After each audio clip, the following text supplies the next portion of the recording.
Buenos días, amado cuerpo de Cristo, a esta sesión número 50 del estudio bíblico de Apocalipsis. Estamos analizando el capítulo 13 de Apocalipsis. Estamos ya en el versículo 11 y vamos a pedirle al Señor que nos direccione. Padre Santo, te damos gracias por este tiempo donde podemos juntos ir avanzando versículo por versículo, Señor, en este precioso libro de Apocalipsis que nos enseña tanto de ti, de tus planes, de tu gloriosa eternidad.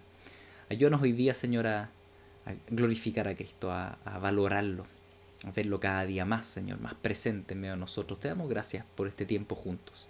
Amén.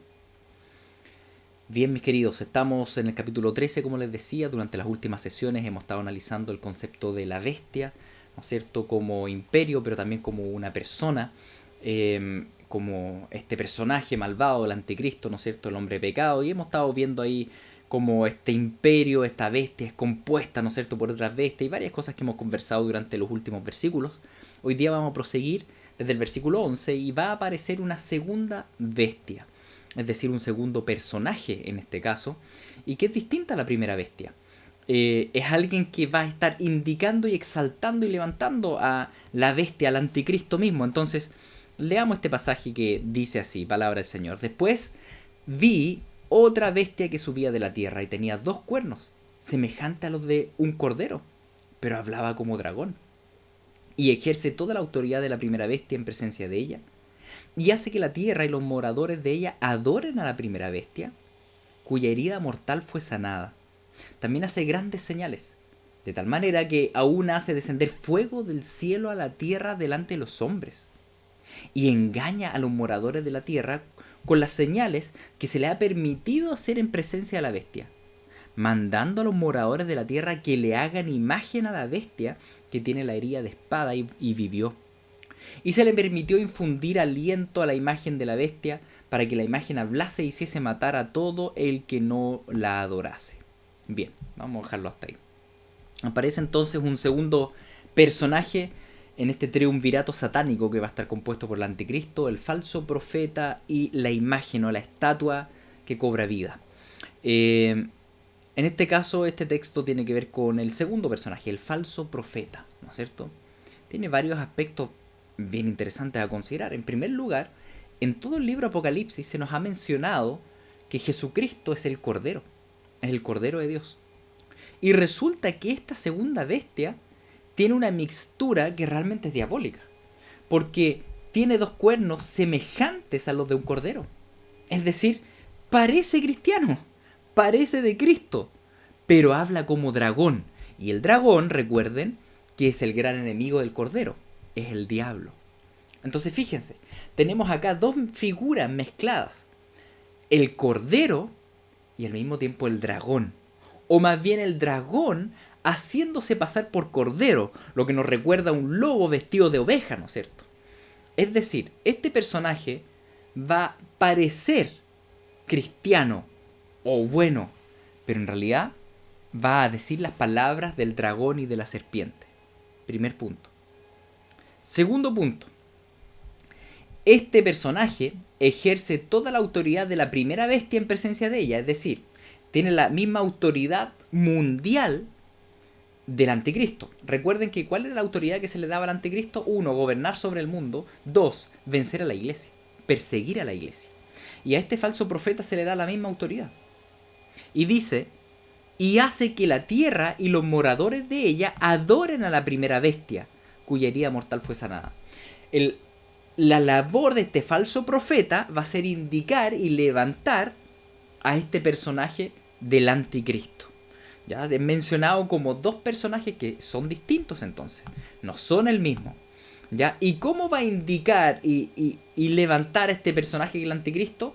Bueno, en primer lugar, aparentemente va a haber una especie de sanidad milagrosa. Yo ya les dije que en realidad cuando hablamos de esta herida mortal propinada a la bestia, si lo tomamos literal, hay 2 posturas, ¿no es cierto? Que puede ser un imperio que resurge o un personaje que fue herido y que sana milagrosamente, o revive, o qué sé yo, cómo es. Y dice, también hace grandes señales, de tal manera que aún hace descender fuego del cielo a la tierra delante de los hombres. Y esto es potente, mis queridos, porque sí, ya en Tesalonicenses, Pablo advierte a la iglesia que el anticristo hará grandes señales, aunque en este caso Apocalipsis especifica más. Dice que más que el mismo personaje del anticristo o del hombre de iniquidad, va a ser el falso profeta que va a hacer señales como profeta, ¿no es cierto?, del diablo para engañar a las naciones. Y es muy significativo este milagro que hace aquí. Este milagro de hacer descender fuego del cielo a la tierra. Porque este es un milagro que probablemente ustedes recuerden del Antiguo Testamento. Y la vez más famosa, ¿no es cierto?, es cuando Elías estaba ahí orando alrededor de... estaba en el altar, ¿no es cierto?, en la lucha con los sacerdotes de Baal. Y ellos... Y claro, la competencia trataba de quién era el Dios verdadero. Y el Dios verdadero hará descender fuego al cielo. Y en ese caso, ¿no es cierto?, obviamente Baal no es nada, no es nadie, no pasó nada. Pero cuando Elías oró, cayó fuego del cielo. En este caso, se le va a permitir al falso profeta hacer ese mismo milagro. Y ese milagro es significativo, uno, para engañar a las naciones, como si fuera un verdadero Dios. Probablemente dirá, no sé, algo así como que Dios está conmigo o algo por el estilo. Pero aparte de eso, ese milagro sucedió también en otra ocasión en el Antiguo Testamento. Una ocasión que tal vez es más significativa aún para entender esto que tal vez ocurra en el futuro. Y resulta que este mismo milagro ocurrió en la consagración del templo de Salomón. No sé si ustedes se acordaban de eso. Voy a ir al texto de Crónicas. Segunda Crónicas 7. Dice, cuando Salomón, consagrando el templo, acabó de orar, esa gran oración que está ahí en el capítulo 6 de Segunda Crónica, dice que descendió fuego de los cielos y consumió el holocausto y las víctimas, y la gloria de Jehová llenó la casa. Tremendo. No podían entrar los sacerdotes a la casa de Jehová, porque la gloria de Jehová había llenado la casa de Jehová. Y cuando vieron todos los hijos de Israel descender el fuego y la gloria de Jehová sobre la casa, se postraron sobre sus rostros en el pavimento y adoraron, y alabaron a Jehová diciendo, porque Él es bueno y su misericordia es para siempre. Ya, este acto que ocurrió en la inauguración del templo salomónico, aparentemente va a volver a ocurrir en la inauguración, me imagino yo, del reinado del anticristo, en el templo que quiera llevarse a cabo esto. No sé, podría ser tercer templo, no sé, hay tantos misterios al respecto. Pero es bien significativo que diga que este falso profeta va a hacer descender fuego al cielo. Porque imagínense los judíos que no creen en Cristo y que tienen en mente aún a Salomón, ¿no es cierto?, y a David, ¿no es cierto?, y el templo de Salomón. Y cuando tal vez vean que ocurra esto mismo que aconteció aquella vez en el templo de Salomón, o aquella vez con Elías en el Monte Carmelo, probablemente van a ser engañados. Van a dejarse engañar por este prodigio, porque es un prodigio significativo, y en el cual muchos van a trazar una línea bíblica para ir en pos de esta adoración. Probablemente incluso el falso profeta, ¿no es cierto?, estableciendo esta religión mundial, va a decir, ven, todas las religiones conducen de alguna manera al mismo Dios, son todos uno y se los voy a demostrar, y él como ecuménico, ¿no es cierto?, probablemente va a hacer descender fuego al cielo y se van a establecer todos los links con lo que dice la Biblia. Entonces, es significativo que Apocalipsis nos advierta respecto a este milagro para que no nos dejemos engañar. Cuando caiga fuego del cielo, va a ser un engaño. Dice lo siguiente, lo dice textual: Él engaña a los moradores de la tierra con las señales que se le ha permitido hacer en presencia de la bestia, hablando del anticristo, mandando a los moradores de la tierra que le hagan imagen a la bestia que tiene la herida de espada y vivió. Entonces, gran parte de la labor del falso profeta, teniendo autoridad sobre las naciones, llevando a cabo una persecución sobre la iglesia, va a ser el que sea adorado y exaltado el anticristo, ¿no es cierto? Este personaje maquiavélico, pero ojo, son dos personajes distintos. Cuando hablamos de la bestia y del anticristo, estamos hablando más bien de un gobernante, un rey, como lo menciona Daniel. Daniel lo menciona como un rey, ¿sí?, que gobierna el mundo. Pero cuando hablamos del falso profeta, estamos hablando de una figura religiosa que indica a la adoración de este rey mundial o de este César mundial. ¿Ya? Entonces más bien es una figura religiosa que de alguna forma intenta o une todas las religiones en pos de una religión que adore a la bestia y en pos de esta religión, ¿no es cierto?, que vaya en pos de una imagen de la bestia que viene a cumplir el triunvirato, ¿no es cierto?, satánico, y dice que se le permitió infundir el aliento a la imagen de la bestia para que la imagen hablase y hiciese matar a todo el que no la adorase. A ver, en este punto, entonces, la gran acción final que vemos aquí de este falso profeta es que no solo hace construir esta imagen, sino que también se le permite infundir aliento a esta imagen. En lo personal, yo creo que todo esto van a ser milagros engañosos.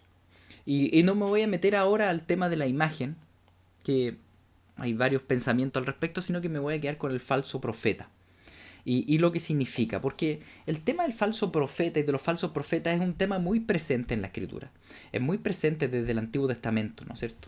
Y cuando hablamos de los falsos profetas nunca se presentaron al pueblo de Dios como falsos profetas, más bien siempre se presentaron como profetas que vienen del Señor. Y ese es el gran problema de los falsos profetas, ¿no es cierto? Que se presentan como creyentes, como evangélicos. Y hoy día lo vemos tan presente en el mundo evangélico, por ejemplo, con la teología de la prosperidad, ¿no es cierto?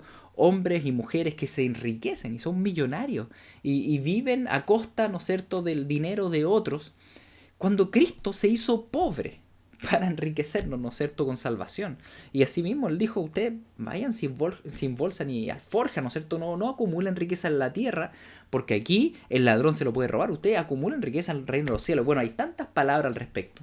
Y sin embargo, hay millones y millones de creyentes que son engañados por los falsos profetas, ¿no es cierto?, que se dicen ser cristianos.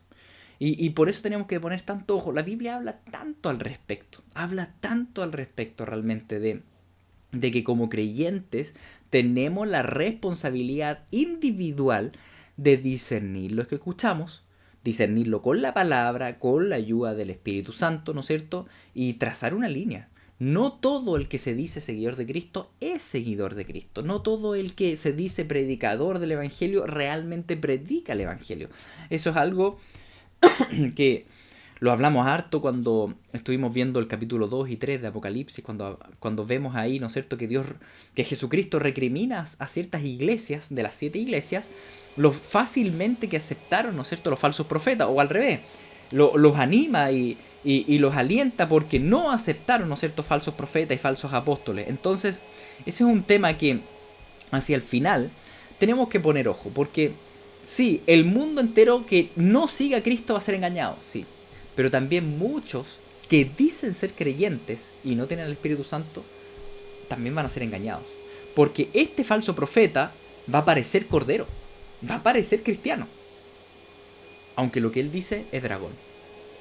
Ahora en este punto quiero detenerme y hacer un poco memoria. Yo creo que es importante que hagamos un poco en memoria la historia humana. Y les recuerdo lo que pasó 500 años atrás, en la Reforma. En la Reforma, el poder hegemónico era de la Iglesia Católica. Probablemente hoy día sigue siendo así, aunque tal vez en las sombras, pues uno nunca sabe. Pero en esa época, la Iglesia Católica gobernaba y centralizaba toda la religión cristiana. No permitía que la Biblia fuera traducida, solo tenía que ser en latín. No permitía que el pueblo entendiera la predicación de la palabra. Estaba prohibido la predicación en los lenguajes nativos, porque el Vaticano no quería que el pueblo supiera la Biblia, porque si podían leer la Biblia se iban a dar cuenta que el Vaticano estaba mal enfocado.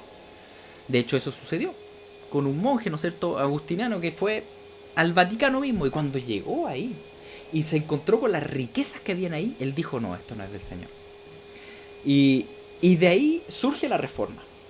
Y los reformadores fueron muy severos y muy claros en decir que ellos pensaban que el Vaticano era la gran ramera descrita en Apocalipsis 17, y que probablemente el papado era o el anticristo o el falso profeta. Y eso la verdad es que uno lee los escritos ya sea de Lutero, de Calvino, ¿no es cierto?, de Zwinglio, todos ellos eran tajantes al afirmar que esta figura centralizada de poder que enseñaba un engaño probablemente era la figura descrita en Apocalipsis como el falso profeta. o como la gran ramera, el Vaticano, que es un tema que probablemente vamos a hablar en el capítulo 17. ¿Por qué lo menciono? Porque hoy en día, ¿no es cierto? Eso como que lo vemos como parte de la historia, y del pasado, y de la reforma, pero fueron grandes hombres del Señor y la verdad es que tenemos que poner atención a lo que ellos dijeron y ver un poco más cómo esto ha ido avanzando durante estos años, mis queridos. Debemos poner atención. No sabemos, en lo personal, no sé si el papado es realmente el falso profeta, pero claramente podría serlo, ¿no es cierto? No, al menos un falso profeta es. Y quiero aquí, en este punto que me voy a meter, quiero separar aguas, ya quiero separar dos cosas. En primer lugar, yo creo que hay muchos católicos que son creyentes genuinos en Cristo y van a ser salvos. La salvación es individual, tiene que ver con creer en Jesucristo como Señor y Salvador, y se van a salvar muchos de ellos. Ahora, la institución católica yo creo que derechamente no es cristiana. Claramente.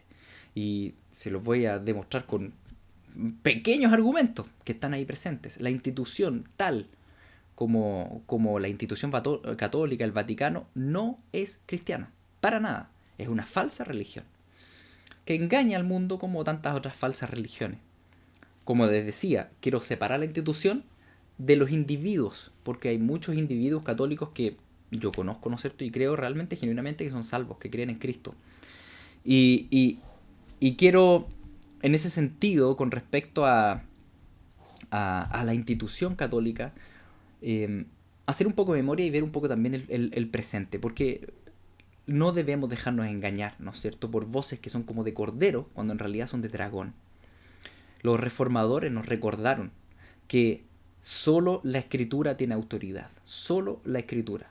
La Iglesia Católica enseña que no solo la escritura, sino que también el papado puede hacer edictos, encíclicas papales que tienen el mismo valor revelacional de la Biblia. Por tanto, los católicos no siguen solo la Biblia, sino que también siguen las encíclicas papales que tienen el valor de la Biblia. Nosotros creemos que no, que eso está mal y que es solo la escritura. Porque la escritura fue inspirada por el Espíritu Santo y tiene un carácter apostólico de los apóstoles de la época de Cristo. El Nuevo Testamento, ¿no es cierto? Cuando hablamos de solo fe, la Iglesia Católica no cree en la salvación por fe, sino por obras. Para ser salvo, dicen, tienes que cumplir 7 sacramentos, dentro de los cuales está, ¿no es cierto?, desde el nacimiento, el bautismo, hasta la extrema unción al morir. Y si no cumples alguno de esos 7 sacramentos, no te salvas. Eso es una salvación por obras. Falsa religión. La Biblia enseña que la salvación no es por obras, es por fe. Y es por gracia, ¿no es cierto? Es un regalo. En cambio, la Iglesia Católica siempre ha enseñado que es algo que se puede incluso comprar, como son las bulas papales, ¿no es cierto?, que por tantos siglos existieron. Y bueno, hoy en día hay cosas similares que tienen, donde decías que, y de hecho aquí era la controversia que tuvo Lutero, ¿no es cierto?, en su época ahí en Wittenberg, cuando él decía que, que no había que comprar las bulas papales para construir, ¿no es cierto?, la Basílica San Pedro, porque el Vaticano decía, si tú compras esas bulas papales, tú eres perdonado, ¿no es cierto?, y tú puedes sacar un alma del purgatorio. Y eso es mentira. Eso es mentira, no es bíblico, es un engaño. La salvación es por gracia. La salvación solo tiene que ver con Cristo y el catolicismo enseña que el vicario de Cristo, el representante de Cristo, es el Papa. La salvación no, es solamente por Cristo. No necesitamos otro intermediario o otro mediador. Y la verdad es que la Iglesia Católica introdujo muchísimos mediadores, no solo al Papa, sino que también a María y a todos los santos, ¿no es cierto? Y nosotros la verdad es que respetamos a María y respetamos a los santos, sí, pero no se veneran, ni se honran, ni se adoran, porque solo a Dios adorarás y solo a Él, ¿no es cierto?, tú debes orar, no a María. Ahora, eso no quita, ¿no es cierto?, que nosotros creamos que María realmente concibió de manera virgen a Cristo, aunque la Biblia dice que después tuvo varios hijos más con José y Jesús tuvo varios hermanos, pero Jesús fue concebido por obra del Espíritu Santo y estamos claros con eso. Pero María, la Biblia no dice que ella haya sido sin pecado. Entonces hay una serie de cosas que hacen obviamente entender que la religión católica como institución no es cristiana, no lo es. Las puras construcciones, ¿no es cierto?, todo el lujo que nosotros vemos ahí en el catolicismo, y le repaso los puntos. En primer lugar, nosotros entonces creemos que la salvación es por fe, no es por obras, es por gracia, ¿sí? No es por comprar, no se compra, es gratis, es gratuita. Cristo pagó. Nadie más puede pagar por algo así. Si tú intentas pagar por tu salvación de alguna manera, tú estás haciendo vana la cruz de Cristo, lo que es muy serio. Entonces, en Romanos 10:9 dice que si confesares con tu boca que Jesús es el Señor y creyeres en tu corazón que Dios le levantó de los muertos, serás salvo. Y eso es todo.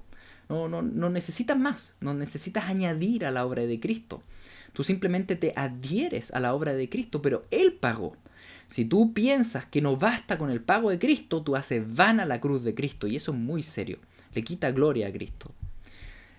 La Iglesia Católica entonces, al promover la adoración a María, en realidad ha promovido la adoración a Isis, porque, a ver, históricamente siempre las religiones proclamaron una salvación y una adoración a un dios, pero que también tenía una madre, y algunas religiones le ponían Isis en el Medio Oriente, otros la llamaron Astarte, otros la llamaron Diana, los romanos, y otros la llaman Kali en la India, pero en lo concreto es lo mismo. Es el culto babilónico de adoración a la madre y al hijo, ¿no es cierto?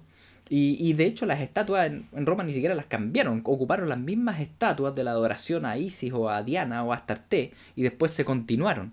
De hecho es un tema que en la escritura vemos ya presente en el Antiguo Testamento, porque los judíos cayeron en la misma adoración pagana del Medio Oriente, y lo vemos en la época de Jeremías. Dice en Jeremías 44:17, al contrario, cuando Jeremías les dijo, adoremos al Señor ahora que ya nos conquistaron, que dejaron la escoba o los que estamos acá, ¿por qué no adoran al Señor? Y ellos dijeron al contrario, cumpliremos resueltamente toda promesa salida de nuestra boca respecto a quemar incienso en honor de la Reina de los Cielos. Fíjense, ¿cómo se le llamaba? Reina de los Cielos. ¿Cómo se le llama hoy día la adoración a María? La Reina de los Cielos. Y vamos a derramar libaciones a ellas, como hemos hecho nosotros y nuestros padres, nuestros reyes y nuestros príncipes de la ciudad de Jerusalén, las plazas de Jerusalén, con lo cual tuvimos abundancia de pan y éramos felices y no veíamos mal alguno. Pero desde que dejamos de quemar incienso a la Reina de los Cielos y de derramar libaciones a ella, todo nos falta y hemos sido consumidos por la espada y el hambre. Este texto, la verdad es que Jeremías 44 es terrible, es muy terrible. Dios una y otra vez advirtió al pueblo, les dijo, oigan, ustedes por su idolatría los voy a destruir. Finalmente, en 3 conquistas sucesivas de parte de Babilonia, Jerusalén es destruido. ¿Y saben lo que dijo el pueblo remanente? Le dijo esto a Jeremías. Le dijo, Jeremías, ¿viste? No fue mal. ¿Por qué?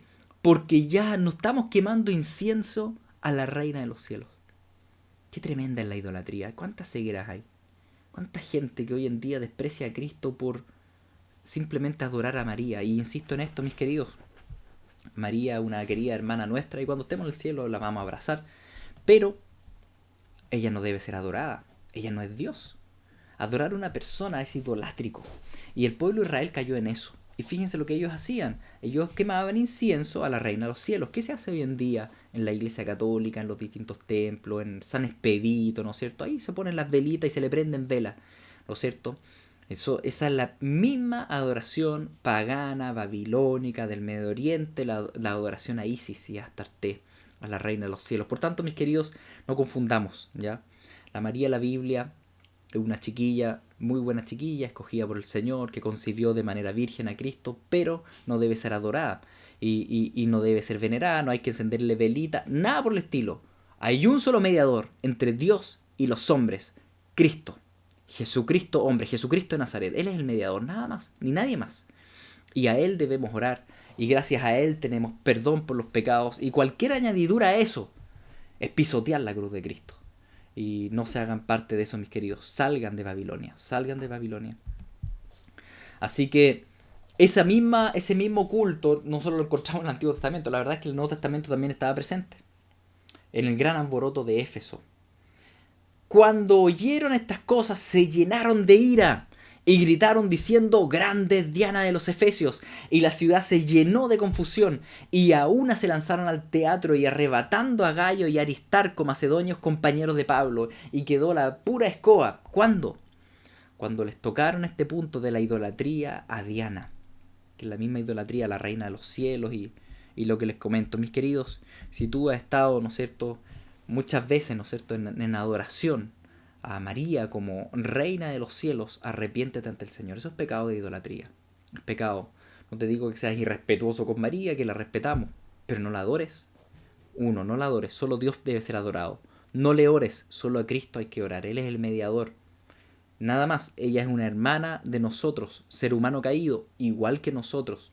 Arrepiéntete de cualquier adoración idolátrica que haya ido a María o a los santos. No es del Señor.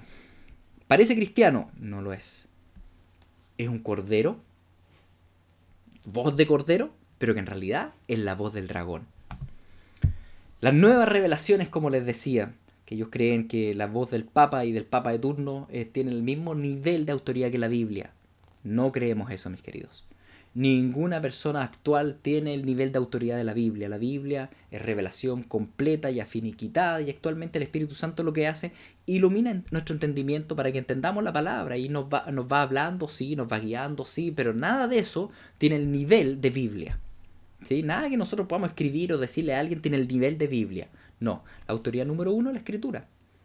1 Timoteo 4, 1 al 3. Pero el Espíritu dice claramente que en los postreros tiempos algunos apostatarán de la fe, escuchando espíritus engañadores y doctrinas de demonios, por la hipocresía de mentirosos que, teniendo cauterizada la conciencia, prohibirán casarse. Y pongo este texto porque ¿quién ha prohibido casarse a los curas? La Iglesia Católica. Pero la Biblia menciona explícitamente que eso es doctrina de demonios. Prohibir casarse es doctrina de demonios. Por tanto, algo que se tiene, ¿no es cierto?, tan común y tan masificado como el celibato sacerdotal, la Biblia lo llama doctrina de demonios, literalmente. Imagínense. No llaméis Padre vuestro a nadie en la tierra, porque uno es vuestro Padre, el que está en los cielos. Eso dice claramente la Biblia, lo dijo Jesucristo, Mateo 23, 9. No hay que llamar a nadie Padre. ¿A quién se le llama Padre acá en la tierra? ¿Quién pide que se han llamado Padre? Los curas. Nuevamente, mis queridos, absolutamente antibíblico. La Biblia dice, no llames a nadie Padre. Entonces, ¿por qué llaman Padre a los curas? Eso es otra muestra más, ¿no es cierto?, de la falsa religión del Vaticano. Está establecido para los hombres que muera una sola vez y después de esto el juicio. Hay una muerte y después el juicio.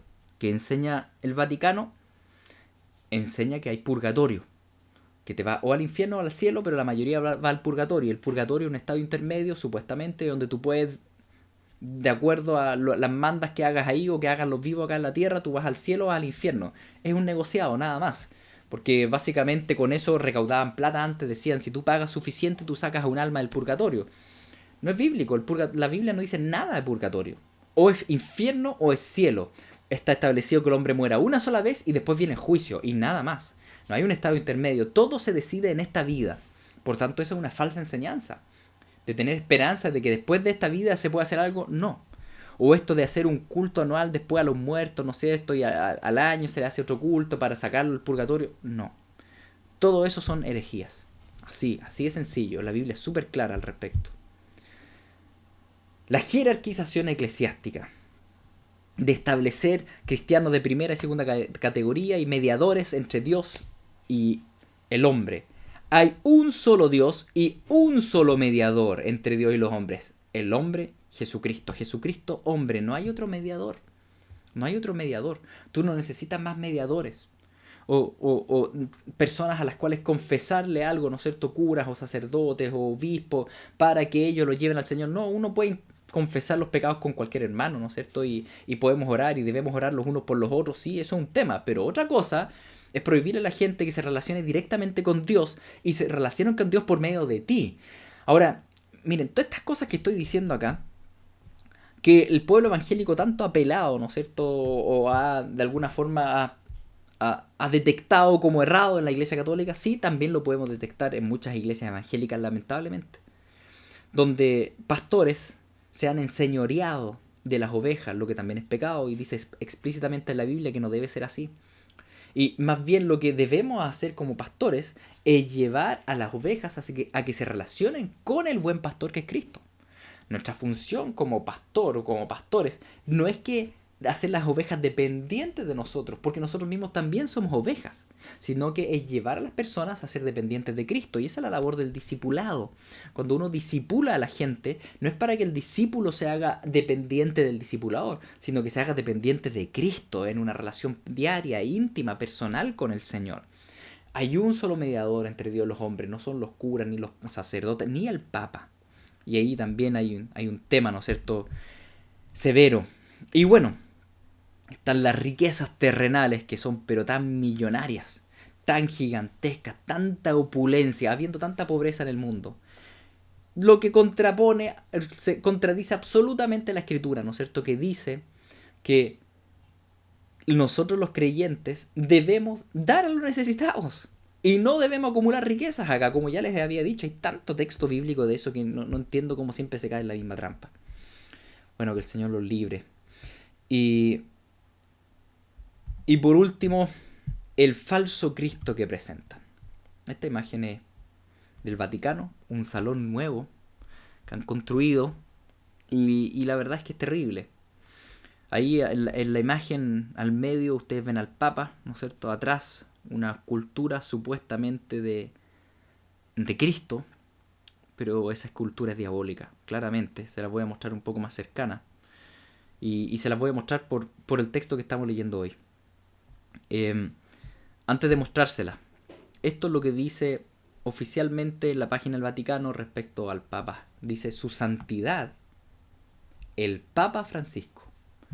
Santidad, fíjense, un atributo de Dios. El Papa Francisco, vicario de Cristo.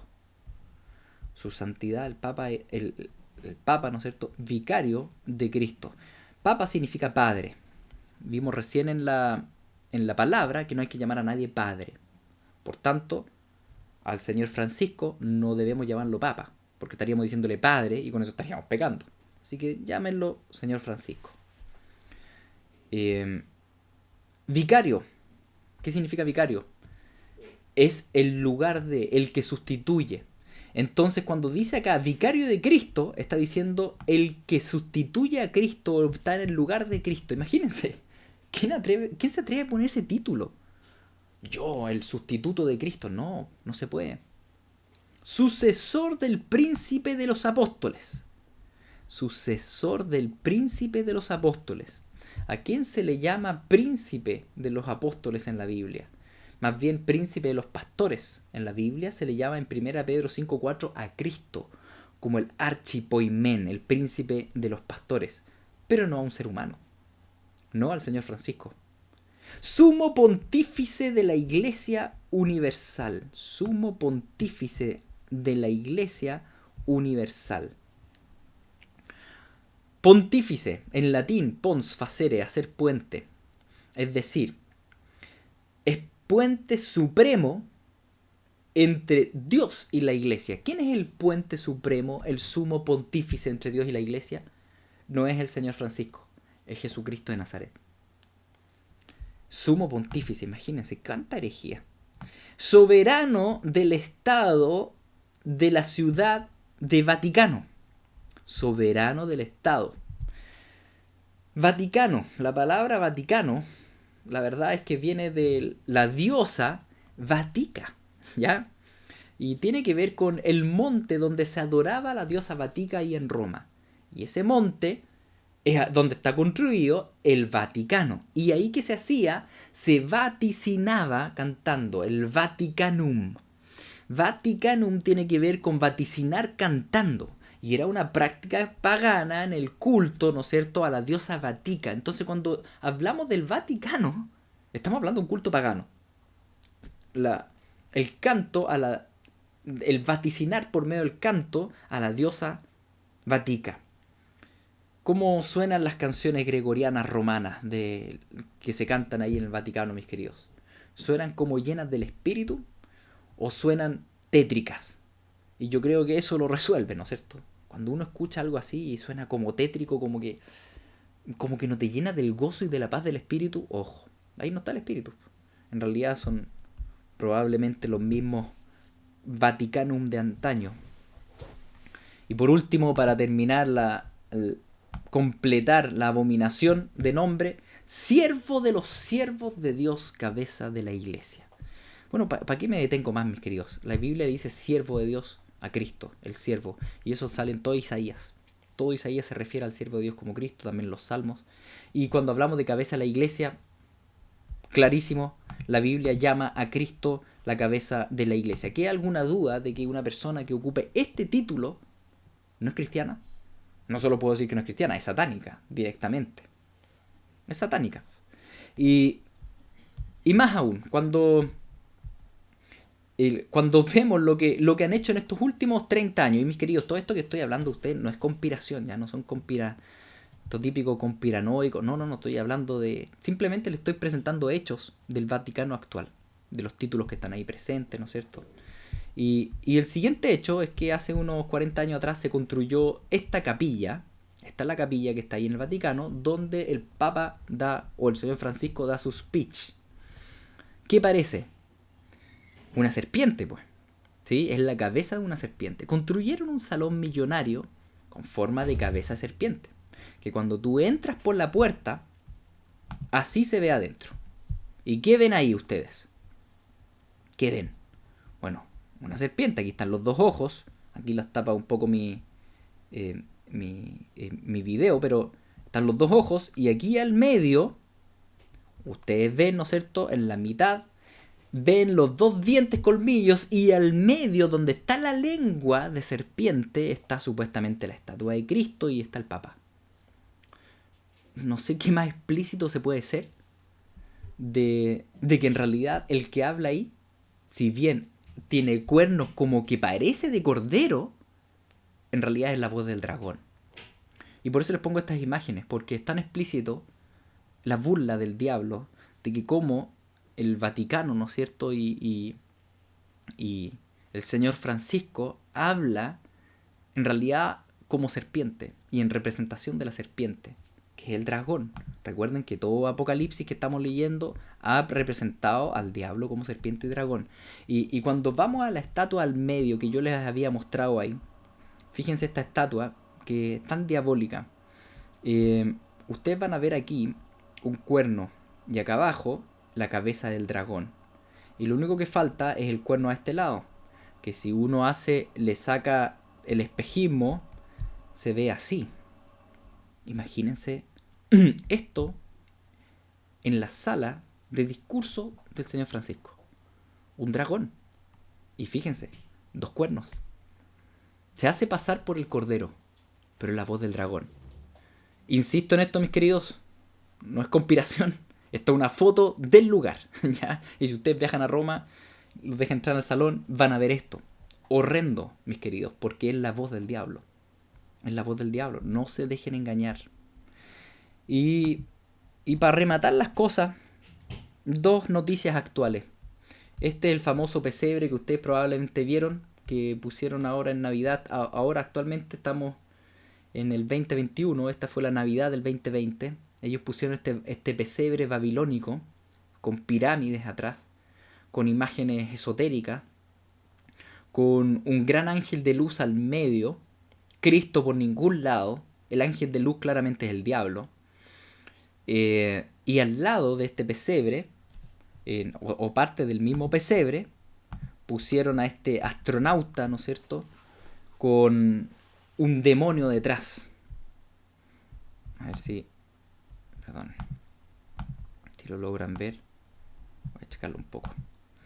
Este astronauta que tiene parado atrás un demonio, presente en el pesebre. El Vaticano ya ha dicho que está dispuesto a bautizar a extraterrestres cuando se presenten. Imagínense la cantidad de aberraciones y cómo probablemente el Papa va a presentar incluso a estos demonios como extraterrestres y qué sé yo, hará una religión mundial y todas las aberraciones y abominaciones que se le ocurre. Porque si ponen esto en el Vaticano, que en el pesebre hubo un astronauta, eso indica la religión babilónica, ¿no es cierto?, el descenso de los dioses del cielo y todo un tema. Así que ojo con lo que está pasando ahí.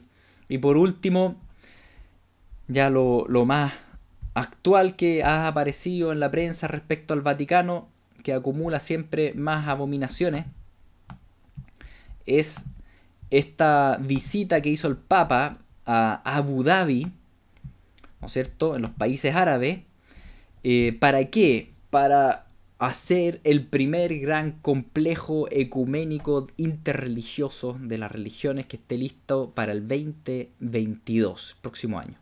O tal vez si ustedes lo están viendo este video el próximo año, tal vez ya está construido. La religión mundial. Mis queridos, con todo esto que les muestro, ¿por qué se los muestro? Uno, los padres de la iglesia y los reformadores nos advirtieron respecto al Vaticano y la religión católica como el falso profeta. Hoy día, con todo lo que está haciendo actualmente, con lo que les he mostrado, el Salón de la Serpiente, que este templo ecuménico, que el pesebre intergaláctico y todas esas aberraciones, y hay más, pero no se las voy a colocar, nos hace pensar, y nos debe hacer pensar, que podría ser realmente el señor Francisco o los sucesores que vengan, si es que vienen, ¿no es cierto?, sea el falso profeta. ¿Por qué? Porque cumple varios criterios, o tal vez todos los criterios. Habla como cordero, se hace pasar por creyente. Todo el mundo piensa que es cristiano. Incluso cristianos genuinos piensan que es un buen tipo. Pero mis queridos, no es un buen tipo, es satánico. Nadie puede sustentar ese tipo de títulos, hacer este tipo de cosas y al mismo tiempo ser un creyente en Cristo. Se hace pasar por oveja, pero no es oveja. Se hace pasar por cordero, por seguidor de Cristo y habla palabras bonitas, pero en realidad lo que habla sale del dragón. Y debemos estar advertidos, porque perfectamente podría, ¿no es cierto?, él como personaje empezar a hacer milagros, ¿no es cierto?, y indicar a esta religión global que la verdad hemos visto durante estos últimos años que se ha esmerado en precisamente hacer eso, unir las religiones musulmanas, judías, cristianas en torno a una adoración única en lugares únicos y ustedes saben todo el esfuerzo que ha tenido el Papa en pos de eso, incluso en unirse con el LGTBI y todo en realidad, todo cabe dentro de lo que él quiere hacer, porque básicamente quiere instaurar una religión mundial única, que es el espíritu del anticristo. Y la Biblia es más que clara. Y les insisto en esto, o sea, el que no quiere ver esto es porque no quiere, pero está claramente expuesto en las noticias, en todos lados. Y que se está cumpliendo la palabra del Señor. Y vuelvo, por tanto, a Apocalipsis 13. Con todo esto que hemos visto, es muy probable entonces que los reformadores tenían razón. Que el falso profeta probablemente va a ser la figura del papado, ¿no es cierto?, tal vez posteriormente, porque dice en el capítulo 17 que van a querer destruir la gran ramera, el nuevo orden mundial, y tal vez el Vaticano sea destruido, pero no la figura del Papa o del señor Francisco, ¿no es cierto?, o el que esté. Y probablemente cumple todos los criterios en lo que dice acá, de ser una bestia semejante al cordero, pero que habla como dragón. Entonces, viendo ese escenario mundial, tal vez nos podemos imaginar un poco más lo que sale acá. Después vi otra bestia que subía de la tierra, tenía 2 cuernos semejantes a los de un cordero, pero hablaba como dragón, lo que me recuerda al Salón de la Serpiente, ¿no es cierto? Y ejerce toda la autoridad de la primera bestia en presencia de ella, y hace que la tierra y los moradores de ella adoren a la primera bestia, cuya herida mortal fue sanada. Entonces, si esto es así como pensaban los reformadores de aquí a un poco tiempo más, probablemente la figura del señor Francisco va a indicar hacia un personaje gubernamental, global, ¿no es cierto?, que vaya a restaurar todas las cosas y hará grandes señales, va a hacer descender fuego del cielo a la tierra delante de los hombres, y esto probablemente lo va a hacer en un lugar de culto, ¿no es cierto?, y de adoración al anticristo, donde tal vez pudiese calzar esto incluso en el tercer templo, ¿no es cierto?, de alguna forma para engañar a los judíos y que sean parte de esta adoración al anticristo como el Mesías de ellos, cuando en realidad es el antimesías. Y engaña a los moradores de la tierra con las señales que se le ha permitido hacer en presencia de la bestia, mandando a los moradores de la tierra que hagan imagen a la bestia que tiene la herida de espada y vivió, y se le permitió infundir aliento a la imagen de la bestia. Esto es lo que sale entonces en la Biblia respecto al falso profeta, hasta que, capítulo 19, viene Cristo. Es tomado el falso profeta, este personaje, es tomado también el personaje de la bestia, o sea, del anticristo mismo, y son echados vivos al lago de fuego. Son los únicos personajes que pasan directamente al lago de fuego. Directamente, o sea, ni siquiera pasan a juicio. Así de macabros van a ser, así de malignos. Que ni siquiera parece que van a comparecer ante el gran trono blanco en el capítulo 20. Da la impresión que no, porque dice que van a ser tomados vivos y echados directamente al lago de fuego. Nada más que hacer. No hay alternativa. Terrible, mis queridos. Ahora bien, todo esto que les he dicho, no quiero pasar por alto el momento de glorificar a nuestro Señor. Cuán distinto es Jesucristo a esto que acabamos de presentar. Él es el Cordero, no tiene nada de falso, nada de engañoso. Sus palabras son verdaderas y son fieles. Piensen todo esto que todos estos puntos que hemos estado viendo de la falsa enseñanza, ¿no es cierto?, de la religión católica. Jesús se hizo llamar Padre nunca. Él siempre glorificó al verdadero Padre. Jesús acumuló dinero, riqueza, no nada. ¿Alguna vez dijo engaño? No, siempre verdad. Él abusó de su poder, no, él se hizo siervo. Y él murió. Él buscó estar sentado en el trono del imperio romano, no. Él buscó servir y lavó los pies de sus discípulos. Él se sometió a esta tentación de autoridad y poder del dragón, no. Nada. Como corderito, no pescó al dragón, porque él es el verdadero cordero. Jesucristo es nuestro verdadero Señor. Mis queridos, tenemos un privilegio tan grande, de haber sido escogidos por Él y ser sus súbditos y adorarle. Adorar al verdadero Dios, a Jesucristo, Rey de Reyes. ¡Qué misericordia tiene el Señor con nosotros! Qué grande va a ser poder ver a Jesús sentado ahí en el trono, ¿no es cierto? Y clamar junto con los ángeles y los arcángeles y decir, el que está sentado en el trono, él verdaderamente es digno de toda alabanza, de toda riqueza, de todo poder, de todo honor, como leímos ahí en Apocalipsis 5:12, ¿no es cierto? Él es digno, no hay otro digno, mis queridos, no se dejen engañar.